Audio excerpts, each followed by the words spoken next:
Welcome to this meeting of the Rehoboth Beach Planning Commission, Friday, June 27th at 1:30 p.m. Ms. Womack, would you give us the verification of the meeting, please? You want to do roll call first? Either way. Go ahead. We'll do roll call first. Okay. Commissioner Dewey, myself, present. Commissioner Bryan, Here.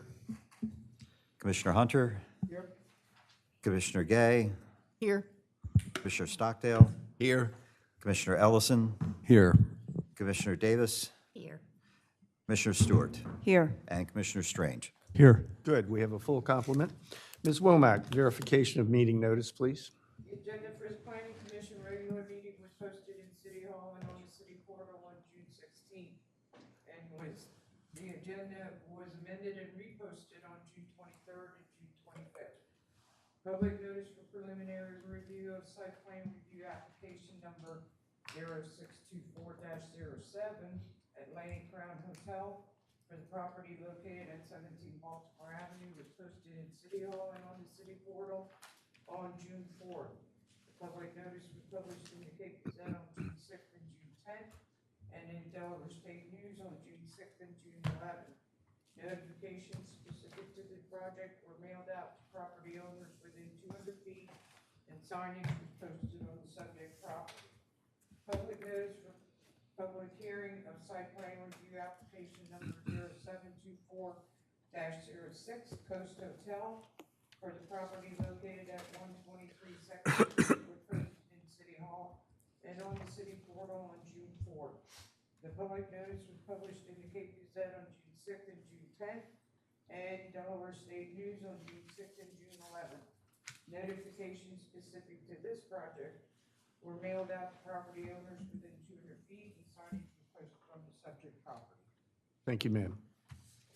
Today's agenda, there is one item that will not be heard. Wanted to let everybody know in case you came for that matter. This is the preliminary review of partitioning application number 1224-11, the matter of the partitioning for property located in the R1 Residential District, 1001 Scarborough Avenue Extended. The applicant has requested that that be removed from today's agenda and delayed to a further meeting. All right. Any correspondence? I see on the, Nothing that applies to these two cases. okay. All right, then the first matter before us today is the continued preliminary review of site plan review for Atlantic Crowne Hotel. Is the team ready for this? You want to let building inspector go first? You say? You want to do him first? Okay. That's what we usually do, right? That's the matter we will take up. We'll ask for your presentation second. Mr. Building Inspector, would you please give us your report on the Atlantic Crowne? Sure. And good afternoon. Good to see everyone back here again today. As yesterday, I will just, for brevity's sake, just list some of the highlights of the report that pertain to things that we would like to highlight for you all. The first one involves off-street parking. It's noted in the report that although 7 spaces were required and have been discussed in previous meetings that pertain to the Celebration Mall, we did find an additional 2 to be noted from Board of Adjustment case number 0215-01. That was dated March 23rd, 2015, for a particular office lease for Celebration Mall. I just want to enter this into the record, and the applicant can speak to this more in detail, that there has been some new evidence that has come to light very, very recently that this lease may have been terminated, and in which case the city will investigate that in between the time when this meeting ends and the next meeting begins, per those 2 spaces. Because those are required. Those were correct. That would move the number of spaces. That would have altered those, not the number. The next one, and I'd like to pull up here the site plan for the Atlantic Crowne to move in just to the next discussion on page C1. This deals with the loading zone, in particular here, this first point.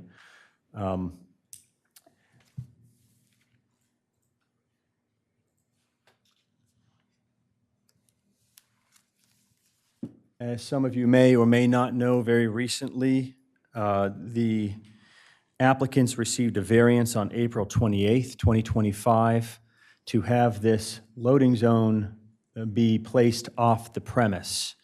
And although the final decision has not been published yet from the Board of Adjustment, while I was there, I can recollect with some confidence that the statement of concerning loading docks, two properly constructed loading docks portion of that was the portion that was they were given relief from for that particular clarification, and that the loading zone, as you see it here, was approved by the Board of Adjustment to be placed off the premise.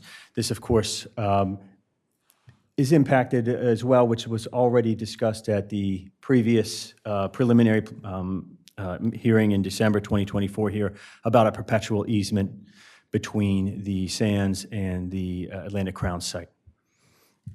One of the items that we are concerned with here as far as this maneuvering space goes is for number one, the path of travel of goods from the vehicle into the hotel. Both the path, how will the goods be transported into the hotel, as well as the clearances of those goods. The second is the maneuverability of the truck. We'd like the applicant to give us, similarly to yesterday, the size of the trucks anticipated for the loading zone, and perhaps discussion on this curb here, if it could be removed, to give much more maneuverability and turning radius for delivery trucks. The next one, and I'd like to pull up the architectural drawings, involves we can see the first floor here, and you can see a little bit better here. The loading zone is here. The east stairwell is here, so any goods would have to either be transported over the road here, and this was brought up in the Board of Adjustment as well, it's in the minutes, or go through the east stairwell here. This fire pump room is only accessed by this one door. And then this is a hallway, a corridor here with rooms, two double wides or swings here, and then you get to the kitchen back here.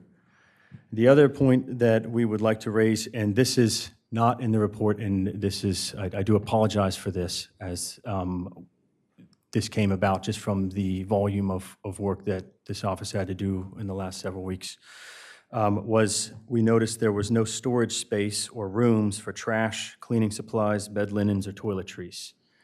And we just ask that the applicants, we understand we're only bringing this point up today, so maybe at a future meeting, once we get to floors 2, 3, and 4, they have a near identical layout to them, which is that all of the rooms are situated in the manner that you see, with two means of egress and stairwells on the perimeter, so on the peripheries here, and an elevator in the center. And that if you look at all the floors, there is no room for storage space or anything like that. The last point that we wanted to raise was back down on the first floor here. There are two handicap spaces here, accessible spaces, and the ramp here and the top landing here will just need to be adjusted slightly for accessibility. And yeah, so those are the points that I'd like to highlight from the plans. Now, we do reference the ICC as well. The ICC preliminary services, which is embedded in the meeting here. There's only one point out, and that's number 9 that I'd like to bring into record. They cited that there are 15 parking spaces provided at grade and 42 parking spaces provided within the enclosed subgrade parking garage. The parking garage requires 2 accessible spaces, with 1 being van accessible. Revise the drawings accordingly. The parking lot at grade is provided with the required accessible spaces, however, none are designated van accessible, and to please revise the drawings accordingly. So out of all of the ICC comments, that was the one that stood out. Again, I do apologize for some of these comments coming in prior to the report. We will do better in the next one, but that is all for the report today. No apologies necessary. You have been incredibly busy. And thank you for your work. All right, the applicant, could you please come forward and let us know what's up?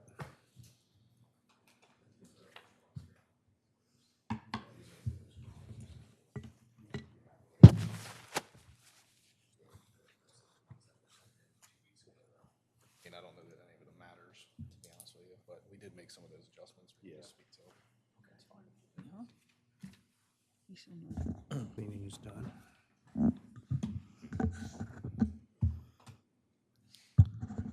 Good evening.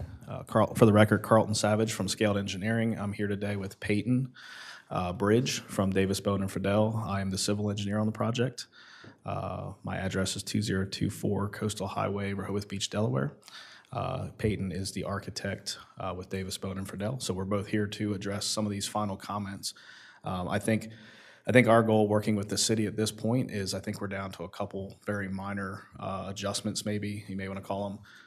The big item at our last meeting was the variance, and we were successful in talking through that with the Board of Adjustments, and I think everybody has agreed that that location is suitable and received that variance. So we are amenable if there are some comments that Corey has related to improving that. I think we can definitely look at that. We were not aware of some of these last comments, so obviously the plans haven't been changed. The plans that were put up on the screen here, there were changes made to them and submitted. I guess they just didn't get uploaded, but we can talk through those changes we made. Are the ones that are attached to the agenda dated 6/17, are those the most recent? Let's see. Yeah, the ones dated 6/17 would be the more recent ones. There, Okay. that's what's on the agenda. That's what's on the agenda, so yeah. Okay. That's the most recent, we can sort of follow along here, or maybe you can even get them up on screen. Yeah. The one that says site plan is what I'm looking at. Yeah, right by your cursor. No, one up, This one here. that one. Yeah. No, this one's still an older version. So if I can just refer to what some of the changes were, we did add a depressed section, fairly large for the loading zone to allow, not hopping of the curb. We added some depressions in the back of the property, again, to go along with some of the comments to allow a non-curbed entranceway. We did some modifications to the handicap ramp over in this location, as well as looking at some other accessible areas in the front of the building. So if you can see on this one, there's a lot more space even on this drawing than what we just saw. So I think, I'm not sure we have the latest one, unless Corey is able to pull that up from the, Can I, with the one you were on, can we just look at the date and the lower, on the right it does margin? say Because it says 6/17/24 right there. So, 24, not 25. yeah, oh, yeah, we're Jeez. we're a year off on this. Oh, but these are actually from 24, it's not just a typo. time flies. Okay, Yeah, so I mean, okay.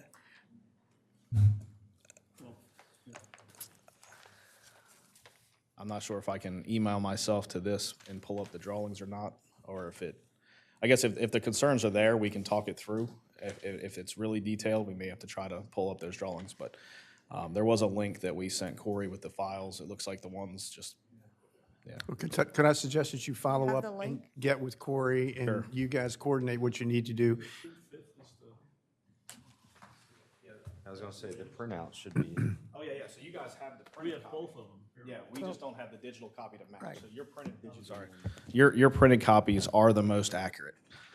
So if you want to look at those, we did make some of the changes that were requested in the report.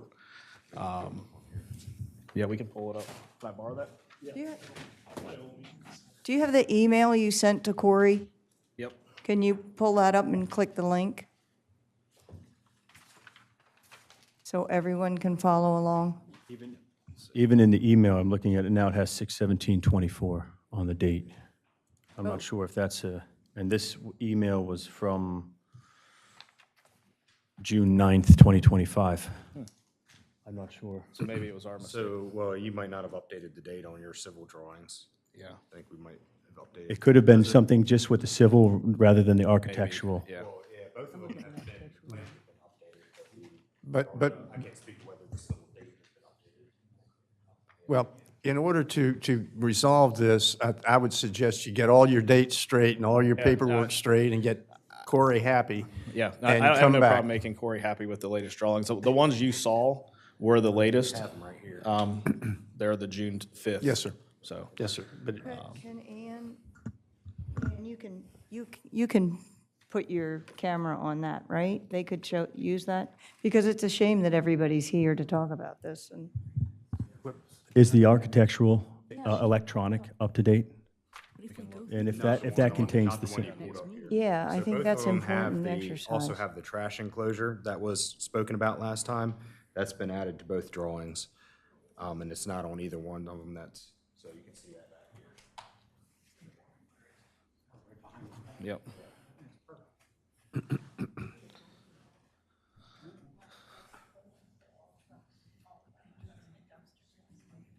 Yeah, so we added the trash. Now, our intention here are to use roll-off cans.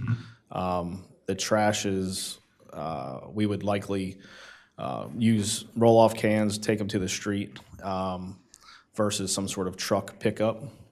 So you can see it in the top right corner.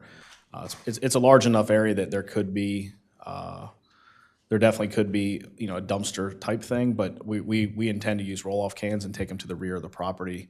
Or we do have a trash compactor on the sand. So we may sort of make sure our trash is being handled in a couple different manners. But that would be a enclosed receptacle, visually appealing to no one. It would be enclosed. So I don't know if we need to talk through the other things we've addressed here. Yeah, I think that changed, right? Yeah, dining area. Yep. So I'll let Peyton speak to the dining area. That was one of the comments that was talked about quite a bit last time. Yeah, so one of the requirements last time that we spoke about was the separation of the dining area and bar area. And when speaking through it with Matt Janus, it sounded like it was more of a designated space, a way of defining the area. So we have incorporated a low parapet wall, basically, with some booth seating, so we can define that dining area and the bar area. And I know it's been addressed in Corey's report that he noted that, and I think we've addressed what the original comment was. I think the main comments that we've received since the report. Yep. So I guess coming into here, based on the report, we only had 2 remaining comments. Those 2 comments was one in reference to the 7 versus 9 parking spaces. Corey alluded to a lease. I did go through, I was actually unaware of it, and I think last meeting I was saying the same thing, I was unaware. I did go back, look at that Board of Adjustment. That Board of Adjustment hearing was to grant 2 parking spaces for the real estate office. I don't know if it's lucky or unlucky, but that real estate office is no longer in existence. They actually, on March 3rd, we signed a new lease for that space, 2025, with the theater just assume that whole area. So there's no tenant in there now. That was Vacasa, I think was the last tenant. Yeah. And they did come in for 2 spaces. Okay. The variance did run with the lease. Yep, we So signed now it. that lease is broken. Yep. I think we can eliminate those 2 spaces unless we convert it in again, and then we'll have to ask for new permission. Right, well, I'm glad to know how it is being used today, because otherwise that could, catch you up in the future. Yep. if, Yeah, great we if it's part. simplified things. They asked Yeah. to just assume the space, and we leased it to them. I wish I do have one other complication, though, sorry to Okay, say. no problem. That's why we're here, right? Do you want me to go ahead and do the second one? Well, or do you no, wanna- since you're talking about parking, can I just go ahead and mention, going way back to 2013, there was a variance granted for 9 parking spaces with the expectation of a major renovation for 9 hotel rooms, right? And it did say in that the required parking will be made available for as long as necessary or other suitable parking is provided and approved. So the fact that those 9 hotel rooms were never done and something else was done instead, I think probably means don't really need to go back and get a new variance. But then the one in 2015 for the office, so that's moot now. Yep. Then in 2018, a variance was granted for 4 spaces because you were converting 3 rental, I guess commercial rental spaces into 2 rental dwellings. And each residential dwelling required 2 spaces. So the most recent trip to the Board of Adjustment in 18 was for 4. However, the current usage, from what I can see, but you need to confirm this, or we all need to confirm this, the current usage of 20 Baltimore seems to be 4 rental units. There's an A, B, C, and a D. Yes, there are 4 rental units. There are 2 on the second floor, and they're fairly large units, I think multiple bedrooms bedrooms. apiece. And the first floor has 2 rental units, Yeah. and there is one with a one bedroom. Now, I tried to dive everywhere I could to find. I believe the one during the building permitting process Yeah. was allowed to go down to 1. One. Well, I mean, I couldn't find record of it. I know Molina was the one that was here at the time. To be honest with you, if we get stuck on one parking space, we have available Do you? ones. Okay. We could resolve that, or we can try to find it, and if we find the answer, I didn't have access to the files other than what my emails were, but Right, yeah. but that is what I remember. Yeah, okay. But you're right. There is 4 spaces, or there are 4 4 units, units, okay. which would typically require 2 per unit, which Yep. would be 8. Yep. yeah, well, I mean, so it's, if, whatever. I mean, if another arrangement was made, like I say, when the very first variance was granted back for the 9 spaces, it did say other suitable parking is provided and approved. So if something has been approved, then, I guess we go, as long as that's the current information. We are okay either way. Okay. Personally, I don't know that unit most definitely never requires 2. I can't see anybody bringing 2 cars for that 1 bedroom unit. So it'll probably sit here unused, to be honest with you, if we require it, which is counterintuitive to the parking issues we have in town. But if it's mandated, we will definitely put that space in. All right, that's fine. Yeah. Right. Yeah, I have a question. Do you have anything else, Carl? No, I was just going to speak on the loading and unloading a little bit. A lot of this came up in the Board of Adjustment meeting, if you guys reviewed that. The requirement is a 40-foot deep loading space. I think the discussion went to more of a maneuverability than a requirement. And I tried to explain at that time that a 40-foot space is, in my eyes, is not for a tractor-trailer truck. Tractor-trailer trucks are 53-foot beds with a cab, so you're looking at 70-plus feet. And I think the report talks about them needing at least like 105. And you can see the practical difficulty here in the fact that most lots are only 100 feet deep. So even to get a tractor-trailer truck in the deepest part of the lot would almost be impossible. So it makes me believe that the loading zone requirement is not talking about tractor-trailers. It's really talking about your local deliveries, smaller deliveries, your personal deliveries, box trucks, things of those nature. I don't think I've ever seen a tractor-trailer truck put themselves on a lot in Rehoboth. There may be a Beach Walk, that property, Baymart. It may have tractor-trailer trucks, but I don't know if there's any other properties that actually fully enclose a tractor-trailer truck. So I don't know if that's the discussion or if we want to improve it. I'm okay taking the island out to give a few more feet if that's what we think is a better option. And I think we could handle that internally just as a requirement to provide as much space as possible, so that there, a little bit more maneuverability in that one space. Mr. Strange. Yeah, Carl, it's interesting that you commented on that because there's been 2 instances in all the years I've lived here where a 75-footer got at the end of 3 of them, I guess, Baltimore, Wilmington, and Rehoboth Avenue, and boy, were they in trouble because they couldn't figure out how to back out, they couldn't figure out what to do, and it created a real mess. And you're right, some of these rules were set up 50 years ago when it was quite different. However, in that context, and I think this is what you're addressing, and I don't know what took place at the Board of Adjustment, is the code is very explicit in terms of loading and unloading, says accommodation for off-street loading and unloading motor transport equipment and designed to provide adequate space for efficient maneuvering into and out of loading position at properly constructed docks located either within the building or in the yard of the same lot. So in that context, taking into account what you were talking about, and I think we discussed this over a year ago, it's very, very common in urban environments to have docks that are used by multiple properties. And in fact, in this case, you've got common ownership, which facilitates that. So in that context, there was a whole bunch of other things we talked about, which you've addressed, is assuming a reasonable size box delivery truck. How do you see them maneuvering into and out of position on the property? I mean, I will say it's a 24-foot drive that it's adjacent to. So they would most likely pull in and either, I don't drive trucks for a living, but I'm assuming they would get off the street or try to back in from the street.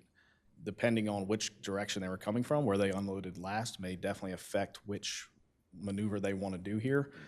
You wouldn't want to try to do any blind maneuvers if possible. So if you were to pull in, drive straight up, they would probably back in. So in case of a loading space, I personally don't think any truck is going to put themselves in here, if you want my honest opinion. I think it's going to be your smaller, a lot of our personal deliveries, your very small guy that's delivering, vegetables or fish. But most of the deliveries that we would get from Pepsi or some truck, a trucking company like that, they're not even going to attempt to get on this property. And in fact, they're going to find a spot and probably to deliver to all the properties at the same time. So they're going to pull on the street. I've seen them pull into parking spaces. I tend to see them do it before 10, before the meters go into effect and before the crowds come in. And then they put their ramp down and they start delivering to every nearby. I mean, that's a very good point, because it's a problem in Rehoboth, because if you wander around like I do during the early hours, it's really problematic. And even as it gets, when I was coming here this afternoon, there were still several trucks on Rehoboth Avenue creating chaos. However, my question is a little bit more general, since this is combined properties. Sure. If we expand it back and look at Atlantic Sands as part of this process, is it possible with the current geometry that a truck could pull in, come down one of the drive aisles, and then be positioned so that they unload at this dock and they're facing out? So all the maneuvering is in fact occurring on the collective properties.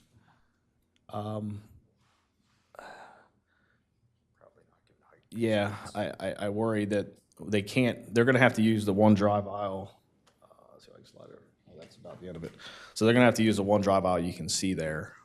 As soon as you get to the immediate right-hand side of this page, there's a building, the part of the Atlantic Sands. So there's not a whole lot of room to turn in and start doing 360-degree turns on the property. They would likely go past and then back into this space is how I would assume them wanting to do it. Which is why I offered at the last meeting an alternative striping plan that would actually work for the street. I just don't know the process of making that happen. I think we were a little bit confused last time as well as to who actually, reviews and approves changes on the street itself. So we have this loading space, which I'm looking at as a much smaller vehicle. It is a box truck that can basically parallel park in that space. Well, you raised a very interesting question, because this was something I raised in regard to another application with regard to vacating spaces on our public streets. And when you look at Delaware code, if you don't have an official street plan approved by the Board of Commissioners, which we don't, then the responsibility for making the determination for vacating those parking spaces is up to the Planning Commission. Now, you just mentioned you thought there was a possibility, just conceptually as an engineer, that there might be a more intelligent way to do this, but it requires 2 steps, and the second step would require further action by us as a generalization to do that from the standpoint of vacating parking spaces. And is there a way to go back to the screen here? Is that a button I push or a button you push? There we go. So this is a plan I came up with, and I think it could possibly be even further improved if we really, like you said, took some time, looked at it, and went to a design component. I do know that the town or the city is been heavily versed in conversations about doing quite a bit of road changes to Baltimore Avenue. So I don't know if that happens at that time or this time. But we already have this gray striped off area right here is already basically blocked off from any parking. It's so that the vehicles can maneuver out of the entrance, I assume. It's pretty large. I don't know that you need that much space. But what I would like to see, if possible, would be to extend that 48-foot space here. And this plan actually keeps the same number of parking spaces, which is there today. We're already going to have to make changes to the striping because we need to create this entrance. So on the left-hand side of the property, the flow of traffic will come through this new access point and around the back of the building. The angled spaces here would be restriped. We may be able to get another one here. I just think it's a little tight. But the magenta striping would be my proposed alternative striping.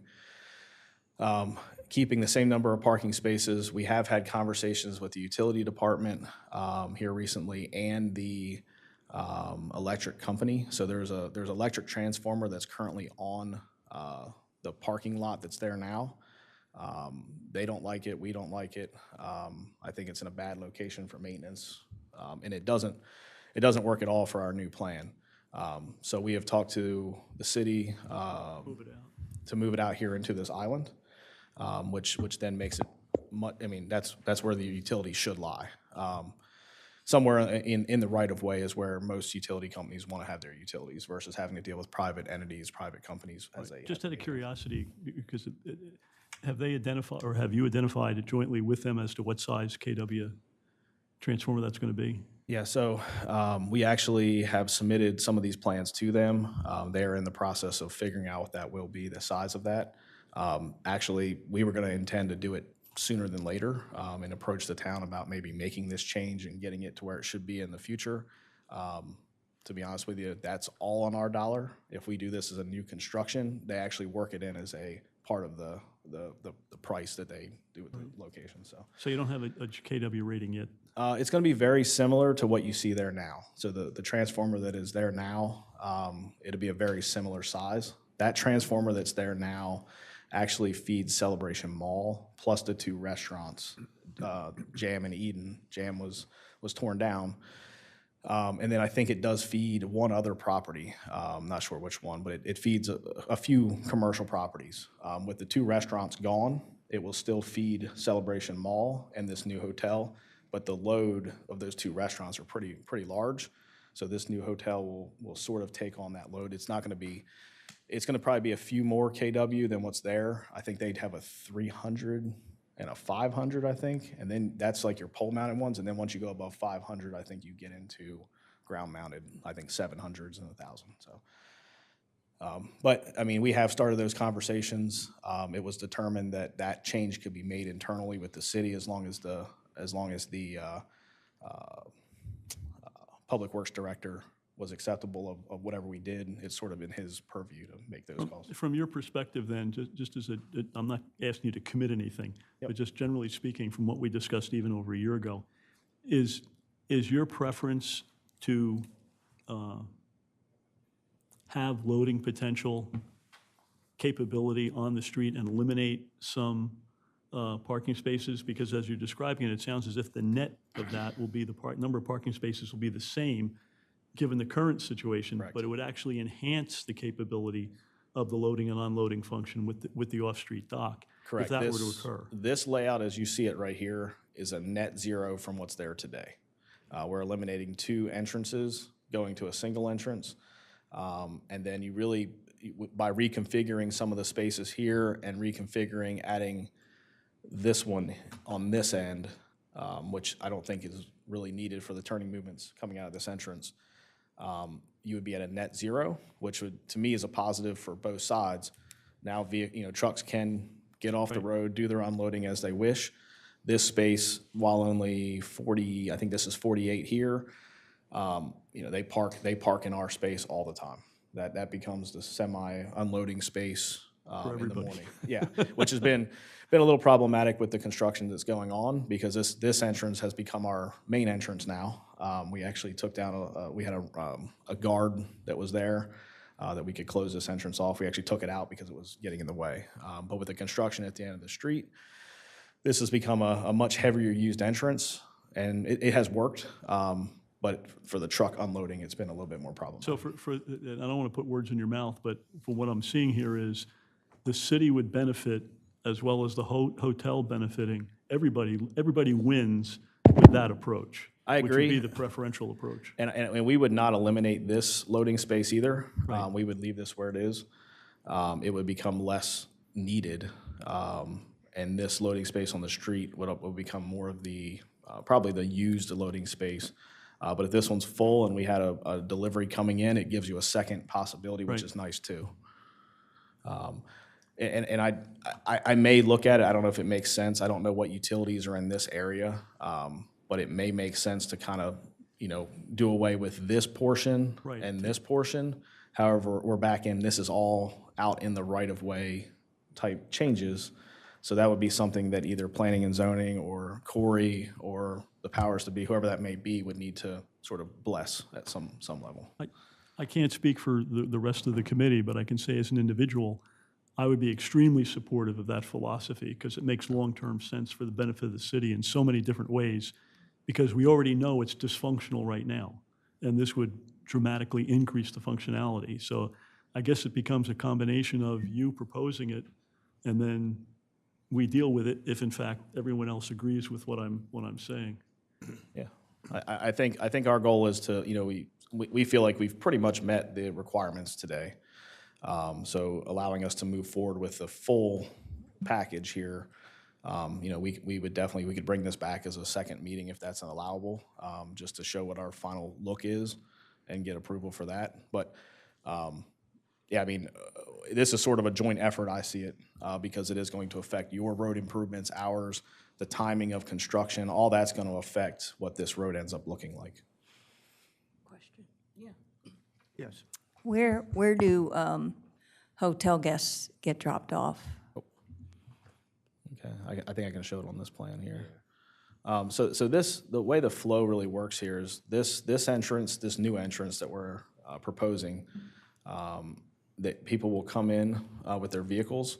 This one space that we have allocated here is just really to represent a pull-off space. So if you were dropping off a guest just to go check in, you could pull in here temporarily, which still leaves this one-way access open. And then you would make this turn to the right. All of these spaces are your above-ground parking. And then you would continue on. You would continue on in this direction and actually go to the existing ramp of the sands, down, wrap back around, and these would, again, connect to that underground parking that we proposed. So it's a pretty good flow of traffic. Everything's opened up.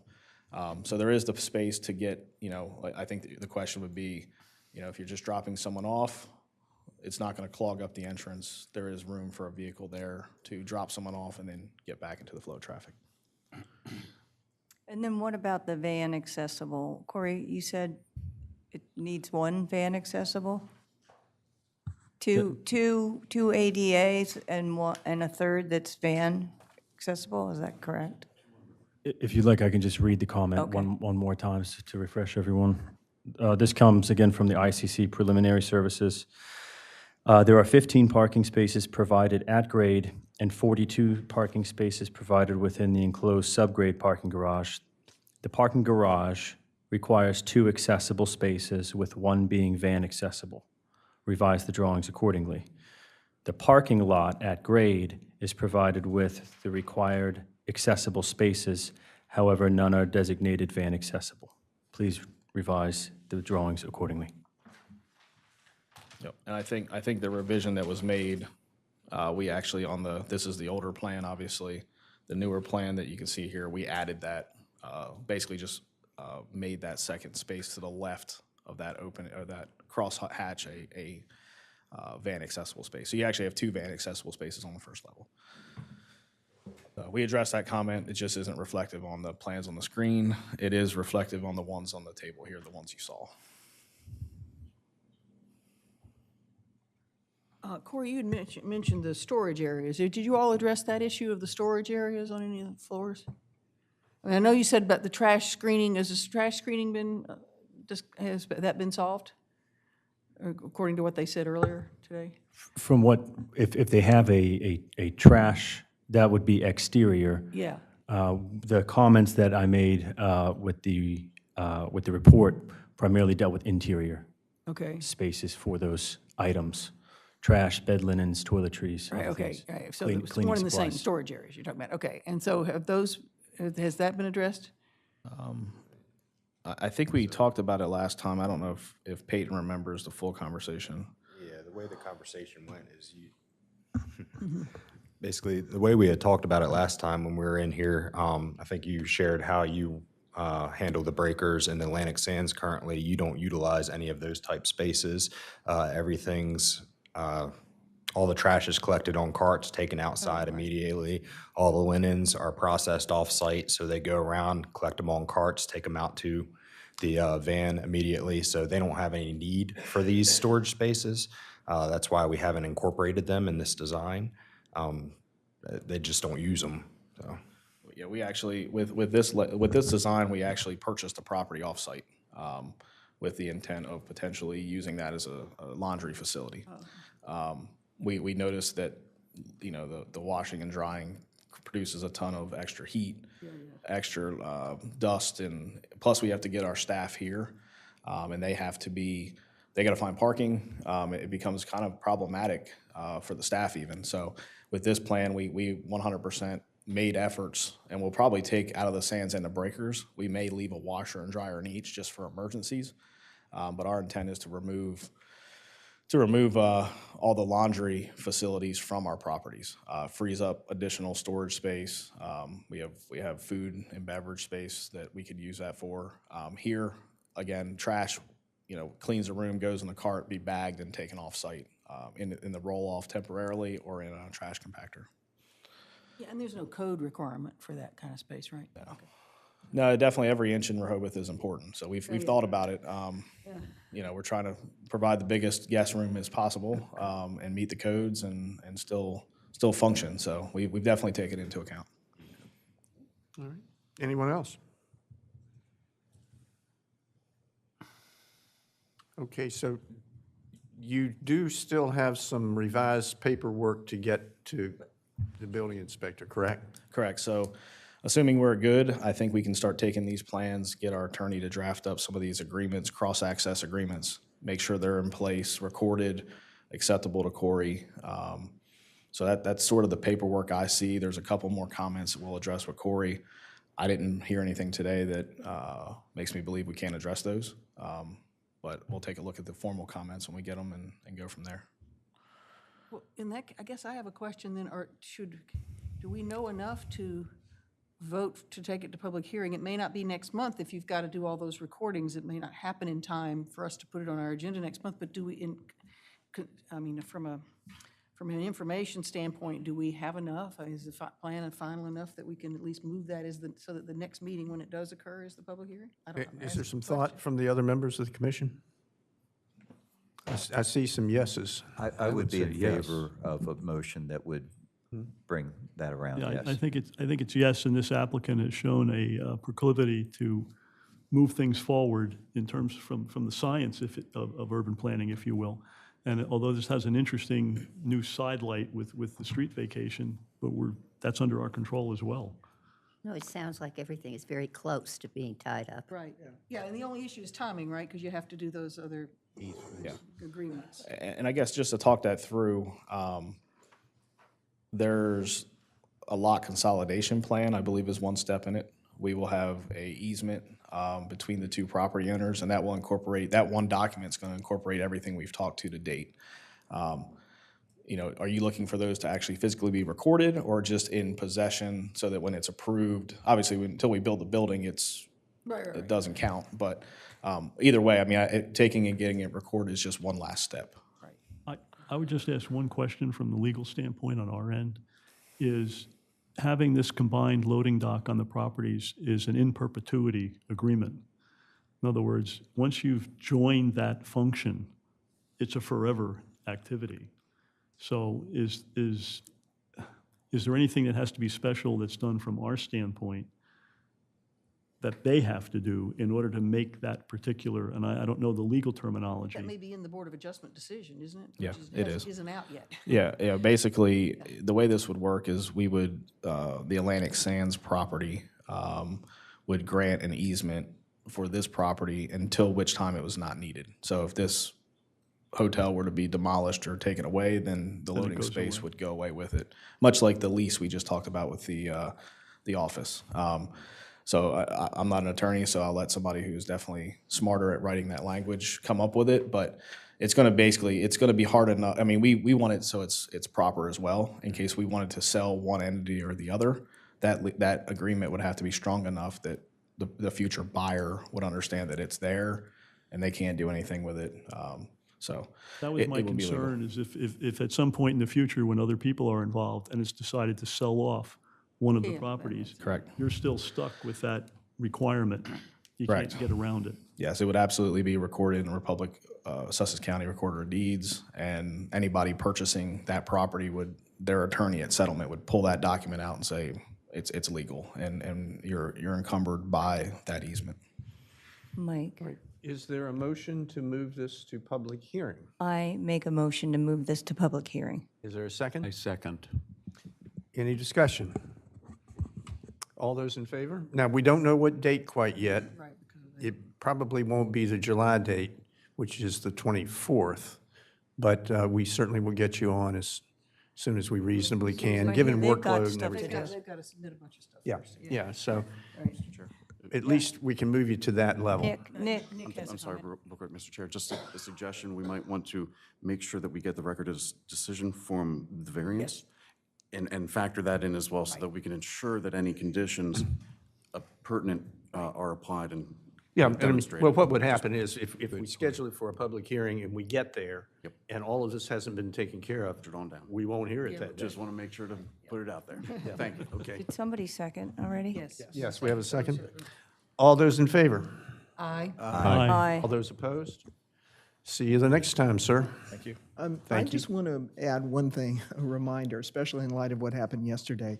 We do have a rule about a deadline for documents. We are not going to, I mean, this may be a simple, and I appreciate all the work the applicants have done, but we never want to be in that position again of trying to read documents that came in a few days earlier. So we need the whole packet. Yeah. Yeah, we need it. Please make your packet complete, make Corey happy, and we'll see you at a public hearing. And consistent, if I may, please. I just re-downloaded the civil and the architectural plan from the original Dropbox link, and they were not consistent between those two versions. Okay. One set didn't show, the architectural set didn't show the elements that had been revised in the civil. Okay. No problem. I thought we had it. It was, we did a lot of printing, which was the right set, and then asked for the digital, and we put a Dropbox in.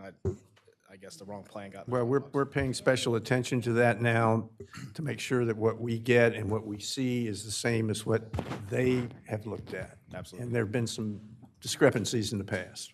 Absolutely. All right. Thank you. Thank you, sir.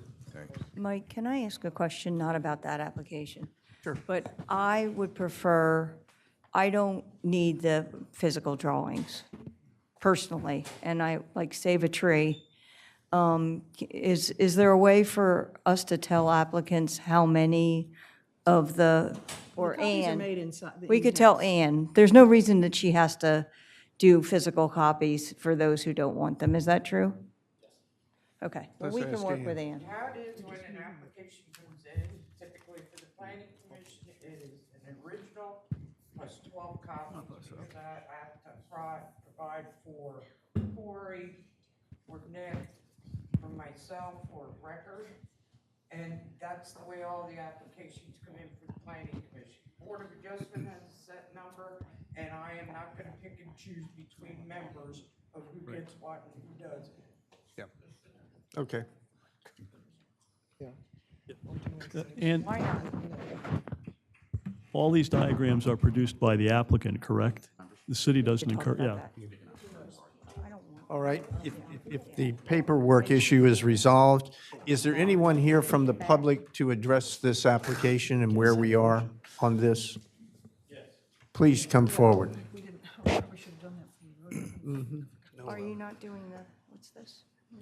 State your name, please. Cameron McTavish. My family owns 10, 12, and 14 Maryland Avenue. Our residential properties abut at the rear, the C-3 properties on Baltimore Avenue.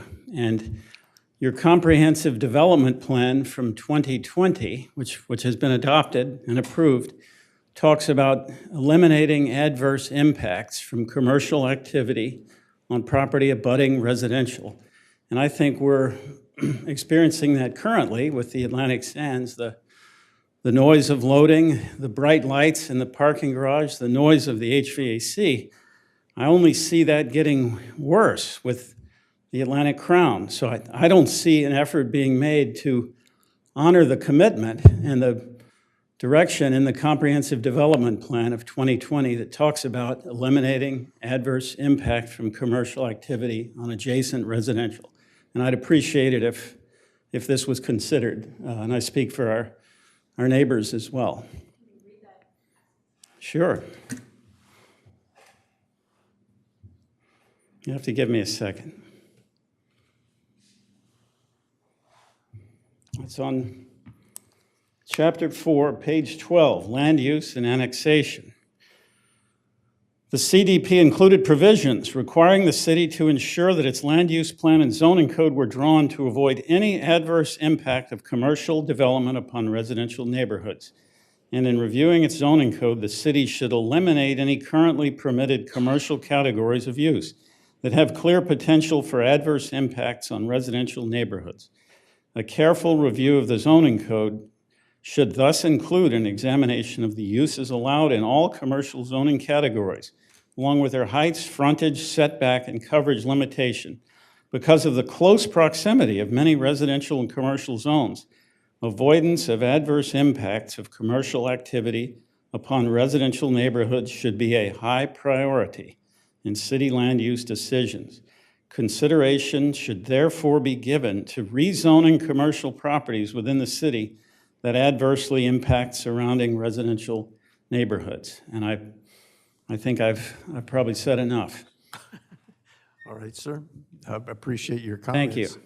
Yes, sir. Yes, sir. Yeah, please. I'm supposed to ID myself. Larry Carroll, Carroll. I own 16 and 20 Maryland Avenue. Yes, sir. What he just said is going to directly impact me. If we can go to the site, that first site plan that's not up to date, if you don't mind.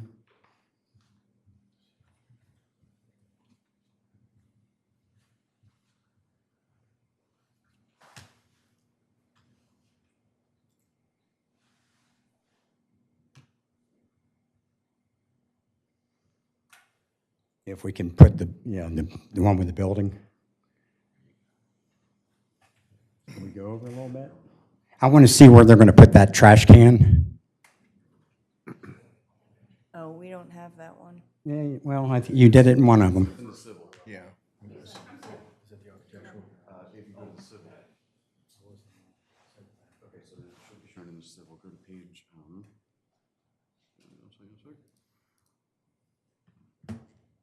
it's one of the first. This is the architectural, and this is Yeah, no, I ain't on it. Give me 1 second, man.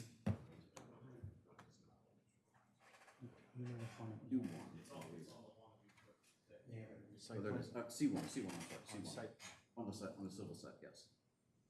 page C1.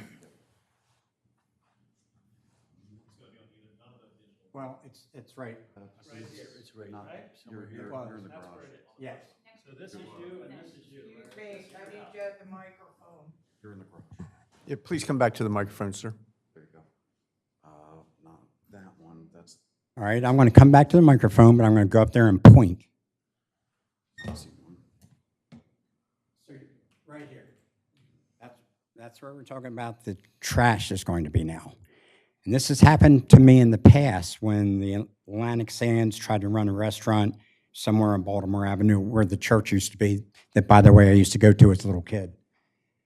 So is the smell of that trash that's right next to a vent, do you think it's just going to stay right there in that parking lot, or is it going to come back into my yard? I'm just trying to throw out some common sense thoughts here and working with the neighbors, working with the residential people next door on Maryland Avenue. This has happened before, and the smell was so bad we couldn't sit in our backyard. Right now, that vent is right on my property line because that's what they got away with back in the day. I don't know where that new vent's going to go. But I can no longer sit in my backyard and have a conversation. That's reality. I've been trying to talk to all you guys about this and bring it up and go, where's the common sense? Put it in the front. If you're going to have an HVAC, put some type of a sound barrier on it so we don't have to listen to it. It just doesn't make any sense. And I'm glad to work with the developers or anybody else. Just come and talk to me and go, all right. And the other thing I want to talk about real quick, because I got to point it out, can we go the parking lot, the driveway, when you go in? Here's the reality. A truck is going to go up in that parking lot. They're going to park right here. This is, I live the reality every day at the Atlantic Sands Motel. That's reality. They're not going to unload on the street. They're going to go up around there. They're going to park in that parking lot. They're going to keep their motor running. All the fumes are going to come into the backyard. I mean, I got to a point where one of the houses I rent out, people do not want to rent it out anymore. So this is impacting me. Where's the common sense?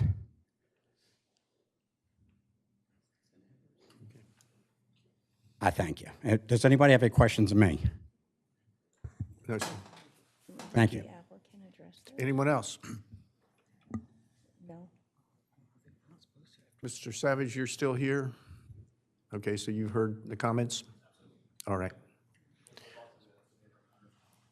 All right. All right, thank you very much.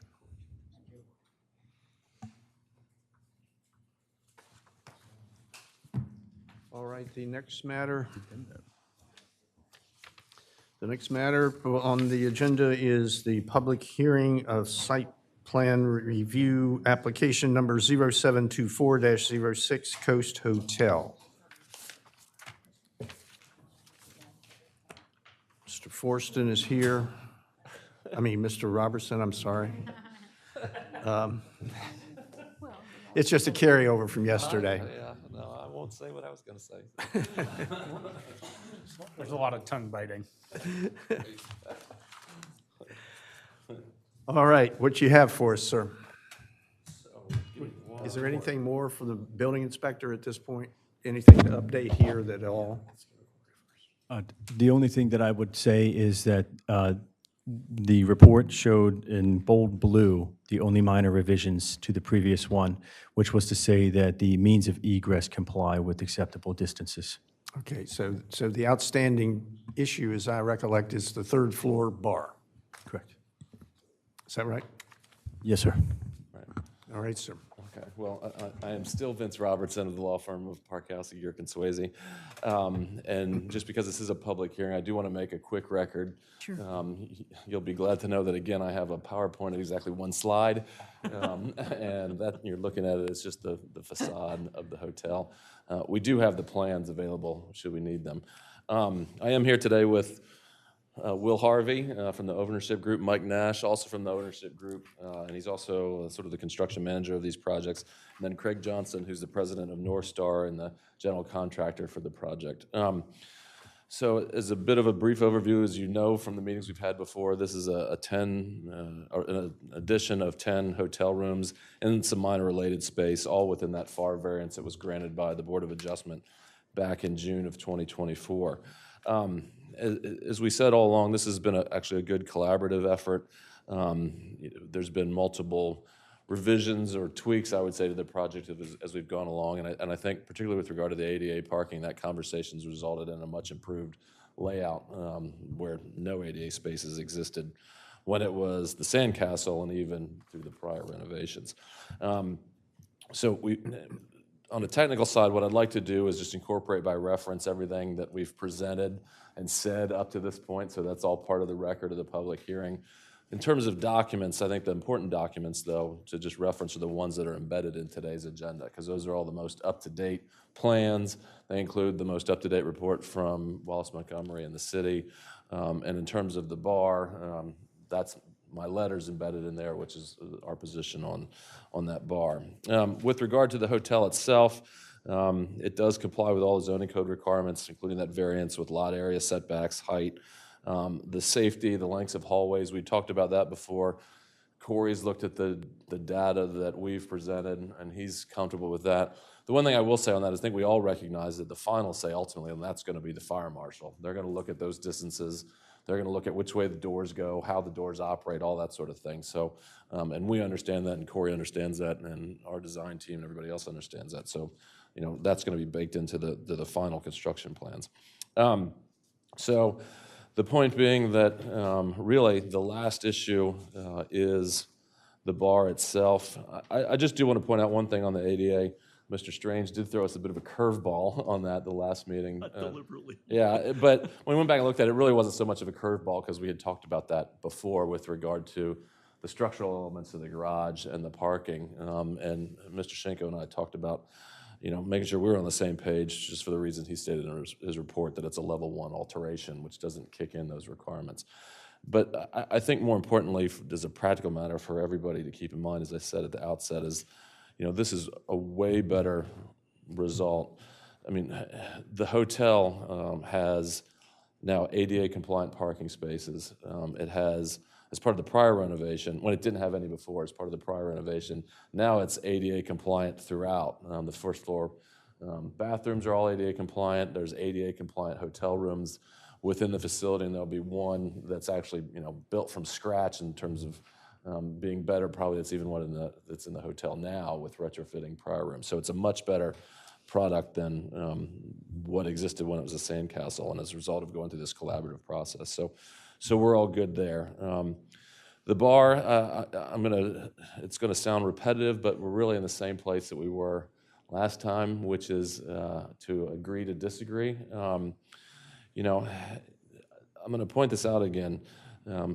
High level, because I've said it, I think 5 times at this point, but in the code, you know, there's 2 different treatments of 2 different types of uses in the city. There's a hotel and there's a restaurant.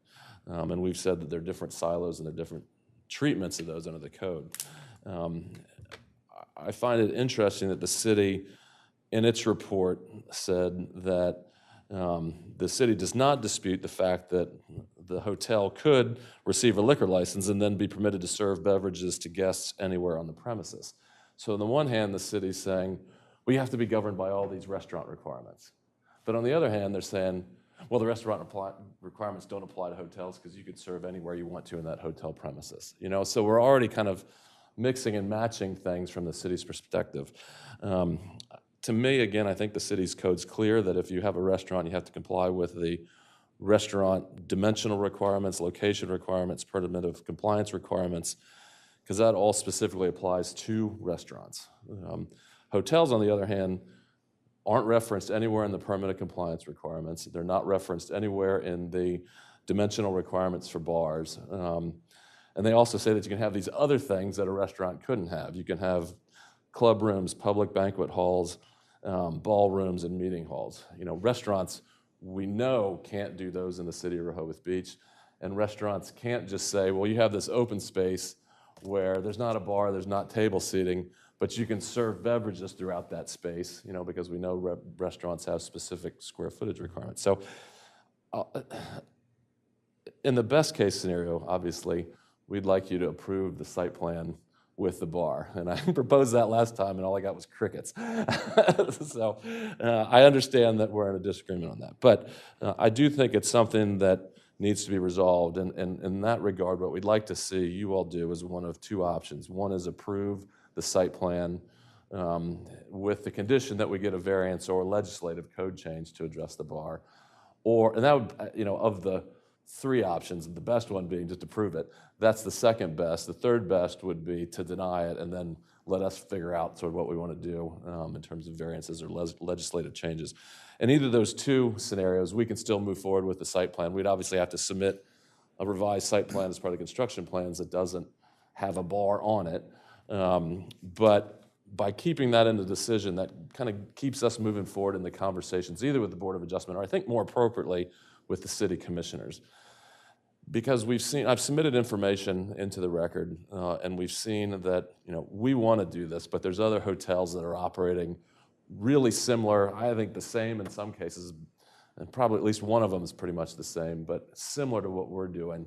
And I think this clears up a pathway forward for all the existing hotels in addition to future hotels in the city. Because one of the things that I think everybody in Rehoboth recognizes is that we want more upscale hotels in the city. And I think everybody's expectation is for an upscale hotel that there's amenities throughout that hotel. And if you have a banquet facility, you might want to have a built-in bar and that, or whatever, within the city's guidelines. But we've got to address this because I think if it's not clear, I think it's clear, but if it's not clear, it's something that we need to sort out in the code. And this is sort of a vehicle for doing that through this decision. So,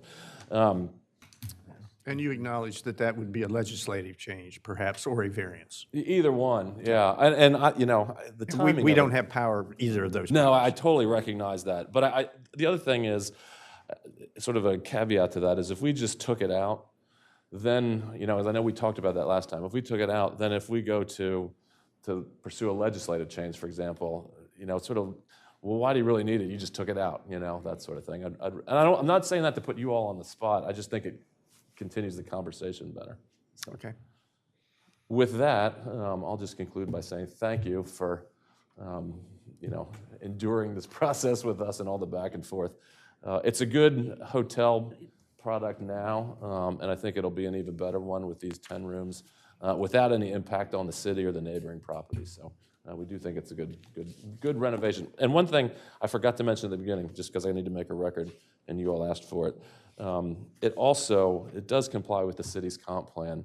There's several goals, objectives, and action items in there that talk about renovating properties not only throughout Rehoboth Beach, but commercial properties, and specifically commercial properties along Rehoboth Avenue. So it also complies with that. And we've provided that information previously, so I'm not going to go through all that, but there's several enumerated goals and objectives and action items that this addresses. So thank you. Call on our counsel, please. Mr. Robertson, if you don't mind. Mr. Larson has a question or two. Yeah, a few. A couple of housekeeping. Mr. Robertson, you agreed that the previous documents that you've submitted for the prior public hearing or public meetings and the presentations from the prior public meetings are part of the record for this? Yes, I do, and I appreciate you asking that just to make sure that they're formally part of that. And the applicant agrees to the calculations in the building inspector's report, correct? Okay. You mentioned in your presentation that under hotel, other things being available, banquet halls, that type of thing. Is bar area one of the delineated items permitted for hotels in the code section you were referencing? No, because there's no limitation on bar areas anywhere under hotels or the definition of hotels. The only place that you find that is actually in, bear with me a second, 270-19, which solely deals with restaurants. And for example, the bar area of a restaurant shall be no more than 25 feet, or 25% of the square footage of the permanent seated dining area. We don't have any of those size restrictions with regard to hotels. That it's just, again, it's two different types of uses. I get that there's potentially some confusion on that needs clarification, but the way the code's written now, there's two different uses and two different standards for all that. Would you agree that there are no references to bar areas outside of the restaurant section of the code? That there are. That's true, yes. But I would also suggest that there's no restrictions against bar areas within the hotel definition of the code. And I would also flip that around that, the city has stated that we can serve alcoholic beverages throughout the whole hotel premises, and you can't do that in a restaurant. So under what the restaurant code section say. All right. I do think it's qualitatively different, though, to be serving alcohol throughout versus a gathering of people in front of a bar area being served drinks. And I do think this is a legislative question. And I think that going to the Board of Adjustment for a variance is not the way this should go. Should be in front of the Board of Commissioners. All right. Anyone else? Well, are we going to vote and give our reasons? We could do a public comment first. Mr. Chairman, Mr. Chairman, I think there's also some degree of, sorry, I think there's also some degree of question of the sale, the point of sale of the alcohol, not just the actual provision to the guest. So it is a check on the ensuring that all the standards of the sale of alcohol are met, and that all the other conditions that go with it are applied. Being is that a bar area is a point of sale, as is a restaurant seat and table, as is a guest room, and the front desk, if you will. Those are all points of sale that are encompassed within the overarching alcohol permit for use. And the consumption is not something that we're addressing. It's that location of sale and the constraint within that. Thank you. Thank you, sir. So just a quick, and I hear what you're saying, but and this is what's sort of the absurdity of where we are with the city's code, is that nobody said, and it happens all the time, and I'm not going to mention specific hotels, but if you have a wedding, there is a temporary bar cart with a point of sale right there, and they're selling drinks, in that banquet room, or, Are they selling or are they just giving out? So, well, somebody's paying for it. So I have a somebody's procedural question then. I mean, and isn't the proper course to deny the application, and then you will have an application with the bar area intact that you will seek from relief from the Board of Commissioners? I'm just eager for. So I think you have a couple of options. If the commission doesn't want to permit the bar, it can deny the application outright, or it can approve the application with a change, the change being that the bar be removed from the site plan. Which Whatever one gets process. it to the Board of Commissioners and not the Board of Well, Adjustment, well- I guess is forgive the me. question. Go ahead. Forgive me, Mr. Chair. The issue, though, I think is unclear at present, although Mr. Larson and I have discussed it, but the provision that is at issue is a zoning provision, which in theory goes straight to the Board of Adjustment. The site plan issue would then go, is a separate issue, perhaps going to the Board of Commissioners. And I'm just not sure where the particular matter goes. And might be informed by how we, what our official action is, might be determinative of where it goes. Yes, no. I'm leaning more towards Mr. Larson in the sense that the matter should be approved pending an issue related to the bar, so that the matter moves forward. I don't think anyone is opposed to the project, this one piece. But my question and concern, and again, since the change in the statute, the change in the ordinance and things going this way and this way, I think the issue that is of concern, the one that perhaps needs to be addressed, is the zoning provision. But without putting, or without going into the specifics of the ordinance and what's clear and what we hang our hat on, it seems to me that the fundamental issue here, which we all recognize, is that there is a question that has applicability to more than one development project. And so in my mind, that is an issue that involves legislative relief rather than equitable relief before the Board of Adjustment. So in my view, if we were going to approve, it would be approve with a referral to the Board of Commissioners. That's I an don't think, appeal. I don't think we're going to refer it necessarily anywhere, but I will say that my understanding is that an appeal to the yes. commissioners can be done on all or Yes. part of the site plan approval. It does not, the entire site plan does not have to be appealed. They can appeal a part of it. So, correct? Yeah, and I would add, look, just so everybody's clear, this is the tail wagging the dog on this a little bit, because the most important part's the 10 rooms. You know, when we had put that in, that was an amenity to the folks in the hotel. So I think you all know this, but process-wise, if we get the preliminary site plan approval done, we're going to have to start preparing construction level documents, also go to the fire marshal. You know, I'm trying to think who all, you know, just different state agencies, because there's not really stormwater management or DELDOT, but we'll have to go to the fire marshal and some others. We've got to go through Corey's office.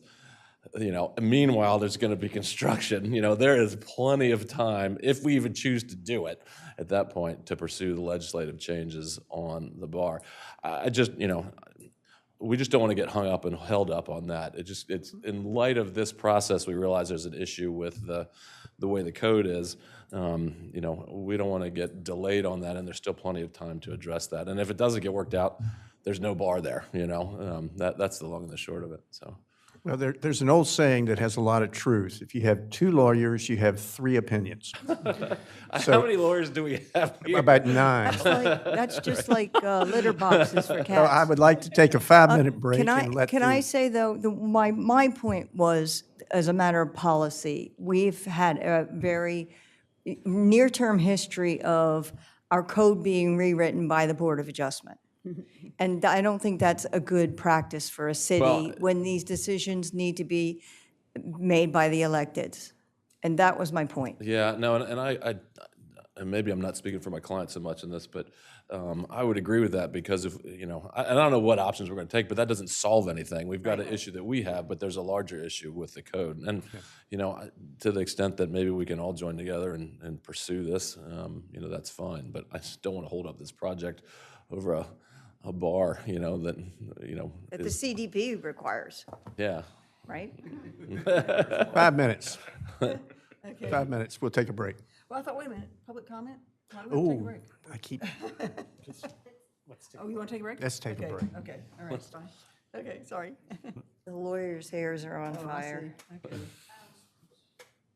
you want to say we're in recess for 5 minutes? Yeah, we're in recess for 5 minutes. Oh.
Okay, so we're back? We are back in Wait till- session. Wait till Ann tells us we're back. Ann, are you recording? All right, we are back in session. Yes. At this point, for this application, any member of the public here to speak? Please come forward, state your name. Hi, I'm Mike Simpler. I'm president of Rehoboth Fire Company. I'm the neighboring at 219 Rehoboth Avenue. Over the past few years, we've worked with them when they did the original developing or redeveloping of the project. We didn't have any issues with them then. They've been working with us on some other issues we've had along the property line. We did reach into an agreement in April of 2024 to where we verified the property lines and the inch or 2-inch overhang, and that's been resolved. They are also working with us on some other parking issues within our areas so that it's more easier for their people to work around as far as when the trucks come in to deliver and they drive through, those sort of things where they're not blocking our areas, and they've made all their people aware of it. As far as the project, when they do start it, we have an agreement with them that if they ever need to use the parking lot, we're more than willing to loan it to them. So as far as from the firehouse side, we don't have a problem with the project moving forward. Very Thank good. you. Very good. Anyone else? Last call. All right, I think we're at a point where members of the commission, is there a motion? There is. Oh, I'm sorry. Go ahead, no, you go Well, ahead. I had a question. Yes, sir. In terms of a potential motion, first of all, I don't drink, so I have no fish in this issue. Is one possibility to approve this, if you're in favor of it, with the condition that it goes to the Board of Commissioners, that we make an affirmative statement, that's what we would like? So I think the conditions, I don't think you can address those types of procedural issues. In the conditions, the code is what will govern on the procedural aspects of it. So you can approve it with conditions related to, the standard conditions that you normally do. You can approve it with a change that something be removed from the plan, but the procedural aspect should be governed by the code. So we could approve the plan with the exception of the bar, Correct. Right. With the bar being removed. with bar being removed. I mean, Mike, just as a process matter, it should be up to the party to decide whether to go to, who knows, maybe they'll decide they don't want to pursue the issue, but it's not for us to say it has to go to the commission, the city commission. I agree that it should go, and that's who should figure out what they want in town. Well, just to that point, because I think it is an important issue, because in the past, over decades, issues have been taken to the Board of Adjustment who are, weren't particularly qualified to make the decisions that they made. So the code addresses the appeal procedures, and that's not an issue before the Planning Commission. Fine. So our ability, if in fact we, as an individual, approve, and the condition being there is no bar area. I would call it a change, though. You can have conditions, or you can have a change, or both, under the code. So conditions would be more comply with this, comply with that. The change, if you so choose, would be to remove the bar. In that case, I've made my statement of what I think is important, but I would rather have someone else who's better qualified to make a formal, and then I can vote on it. Well, I would suggest, Ms. Gay, if you are going to make a motion. Okay, so bear with me here, there's a lot here. What? Sorry, may I just make one suggestion? Sorry. As long as we're, Montessoring this whole thing. Would the appropriate option be to approve the plan with the condition that unless there was a legislative change, the bar could not be included? So that they don't have to come back to you should there be a legislative change and the bar would then be built. But would we be restricting their options under either Board of Adjustment or legislative? No, I don't believe so. I think what you're saying is that you're separating out the bar. So you're saying You're not removing it. Right. Because I think the concept of removing it, I'm not sure what the general premise would be, but that you'd have to bring it back and it would have to be approved because technically the plan would be without a bar. And if they wanted to have a bar, and if there was the legislative opportunity to build the bar, it's already in there. But it would be But then if they contingent just- upon there being a legislative change We're to obligating the them for that code. path, and I don't know that we want to obligate them to that path. I was just going to say, I don't think it's up to us to limit their options. I don't think going to the Board of Adjustments for a variance is the right answer, but it's not for us to decide, and it's not for us to cut off that option. No, I'm not suggesting a path. I'm simply saying that presently, it could not be approved. If you take it out, it no longer exists. I mean, I'm a little confused. It seems to me that if we approve it with a change and the city commission, they appeal the change order, basically, and the city commission reverses that, then it seems to me that there is no change, order, and therefore they go forward. But the other thing I wanted to say was, I mean, I have no idea. I mean, I'm not a teetotaler like Mike, but I'm not ready to represent on behalf of, whoever. I don't know what the city commission is going to decide. I mean, they write the law, so they're going to write some new text, to change this. I mean, they might just. I mean, you've made your arguments about the interrelationship or lack thereof of these provisions of the law. I don't know how they're going to decide to clarify. And so, I think we just have to be aware that we can't necessarily predict. I mean, I agree with you. I don't want to unnecessarily force these folks to come back to us, but I just don't know what the city commission is going to do. And since I feel like I don't know that, I hesitate to put it in that form. And I know this may be out of, but I think the easiest way is just to approve it without the bar, and that leaves it open because, to your point, Commissioner, this Board of Commissioners may change, and they may change in a way that still doesn't work for us, but that way we have a site plan without a bar, we can get it constructed and we're on our way. And I also realize if we do get it changed, and we do have to amend the site plan, at that point, we'd have to come back, depending on how significant it is. I mean, that's not precluded, but it just seems like for everybody, that's the most straightforward way, so. Lisa, his comments, does that end up at the same place that Yes, you sir. are interested in? Okay. Thank you. Ready this time? Sure. Okay. Any other comments before we move forward? All right, Ms. All Gay. right.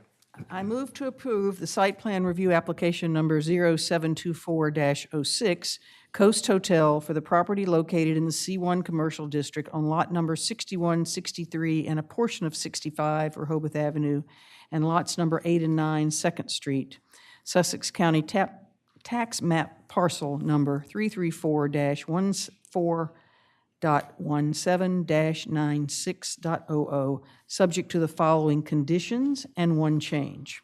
The conditions: 1, applicant shall obtain all necessary permits and approvals for this project under applicable federal, state, and city laws and regulations, including but not limited to the following. A, additional approvals under federal law. Prior to the issuance of any building permit for the proposed project, or if not possible, prior to the issuance of a building permit, as soon thereafter as is reasonably practicable, applicant shall demonstrate compliance with and obtain all permits, approvals, and agreements for the project required by applicable federal laws and regulations, including but not limited to any applicable federal or international building laws or regulations, all applicable federal ADA requirements. B, additional approvals under state law. Prior to the issuance of any building permit for the proposed project, or if not possible, prior to the issuance of a building permit, as soon thereafter as is reasonably practical, applicants shall demonstrate compliance with and obtain all permits, approvals, and agreements for the project required by applicable state of Delaware laws and regulations, including but not limited to applicable state building laws and regulations, and any additional state fire marshal approvals or conditions required regarding the maximum safe number of inhabitants per proposed hotel room. C, additional approvals under city law. Prior to the issuance of any building permit for the proposed project, or if not possible prior to the issuance of a building permit, as soon thereafter as reasonably practicable, applicants shall demonstrate compliance with and obtain all permits, approvals, and agreements for the project required by applicable City of Rehoboth Beach laws and regulations, including but not limited to 1, the City Code Chapter 270, 2, City Code Chapter 102, City Code Chapter 215, restaurants, City Code Chapter 220, City Code Chapter 206 for pools, City Code and City Code 270 Article 7 signs, City Code Chapter 232 streets and sidewalks. And then applicant shall obtain, okay, so number 2, then applicant shall obtain separate permits approved by the building inspector for any new or modified signage, and must further comply with all relevant sign regulations under Article 7 of Chapter 270 of the City Code. Number 3, water and sanitary sewer provided by the City of Rehoboth Beach. The development must comply with all applicable regulations and policies for construction and connection. See City Code Chapter 220, sewers and water. Comments and requirements regarding water connection and sewer connection shall be by the building official, city engineer, director of public works, fire marshal, and any other agencies as deemed appropriate. Those are the conditions. Change. 1, applicant shall remove the proposed third-floor bar area from the site plan because it is not permitted under the city code as discussed in the building inspector's report. Is that the motion? That's it. I second. All right. Sir, thank you. Any discussion? Any opposition? All those in favor? Oh, no, we do a roll call vote. Yeah, let's do that. Yeah, because we should give Mr. Dewey. reasons. Let me get to my roll call sheet.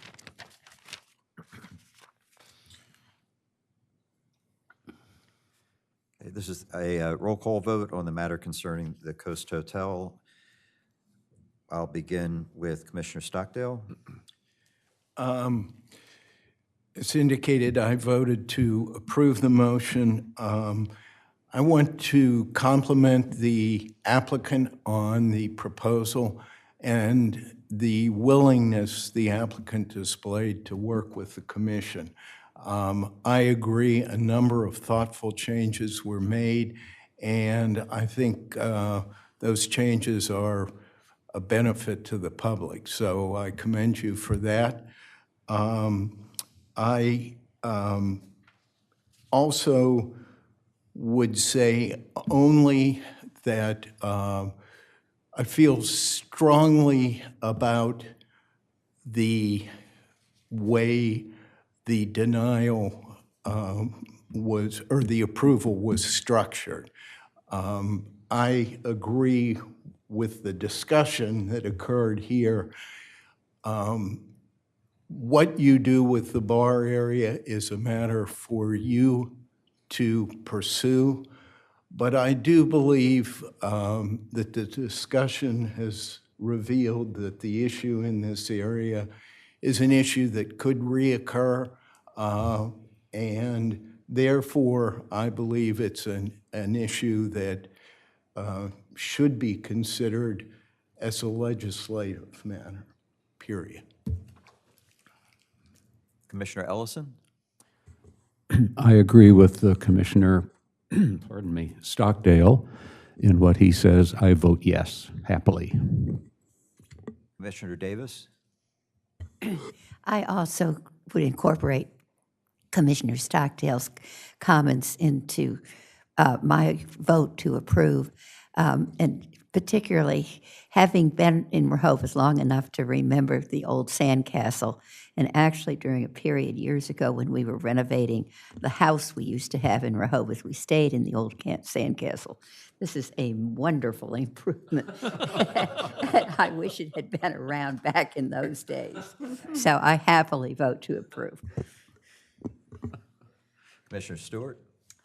I too am happy with the project and really thankful for the team that's worked with us to help bring about the changes. And I vote yes. You have a great happy hour. So keep it up. Commissioner Strange? As a non-drinker, I still vote in favor of it. In all seriousness, I think that this demonstrates what you can do with cooperation, and I think it's very, very important. And so therefore, I vote yes, and especially in light of all the other commissioners and their comments, I'm in complete agreement with all of it. Thank you. Myself, Commissioner Dewey. I always learn something working through any of these projects, and this particular project continues to reinforce an issue that has been ongoing for a number of years in Rehoboth, and that has to do with disparities in code that need to be addressed, lack of clarity in how terms are being defined or not defined, and some terms, frankly, the definition changes frequently based on who's using the word, and those issues have to be addressed. And this instance is just one more illustration of how important it is to get these matters right and clarified. And Mr. Robertson, I thank you for your openness and collegiality in attempting to get this stuff right. I do appreciate that. As a near neighbor to this building, it's been a wonderful change to the neighborhood, the clientele that it attracts, the happy hours, the fabulous restaurant, and for all of those reasons, I vote in favor. Commissioner Hunter. Well, I will simply endorse and add to my reasons, the reasons expressed by all of my colleagues, especially Commissioner Stockdale and Commissioner Dewey. So I vote yes. Commissioner Gay. And I too agree with all my colleagues, both about the cooperation and collegiality of getting this done, as well as the beauty of the hotel. It's been a wonderful addition to the city so far, and this will only enhance it. Also, just on the subject of the bar, I will say that I do not personally object to the bar in the hotel, and unlike Mike Strange, I might even go to it. Oh, but this is for guests in the hotel. Sorry, I guess I can't. Anyway, but I do want to say I do agree with the building inspector that there is no provision for it in our code, and in fact, the Planning Commission has in the past asked for them to be removed in prior site plan reviews. So what we do for one, we have to do for the other, and we're not in a position, as you know, to grant exceptions, variances, or change the code. But with that, I vote yes. And Chairperson Bryan. Yes, I vote yes. Would note that in collegial disagreement with Mr. Robertson, that the bar area is limited to restaurants in the code, and I think the condition, or the limitation is fair and reasonable. I will say that I thought the applicants did a fabulous job and that you were well represented. Thank you. All right. Motion carries, and you are approved. Well, yeah, okay, great. Yes. Do we have anything for the building inspector's report or anything else? Right, it. Nope. Anything on the building and licensing report? No remarkable changes from yesterday. Well, I am happy to announce that we are adjourned. Okay.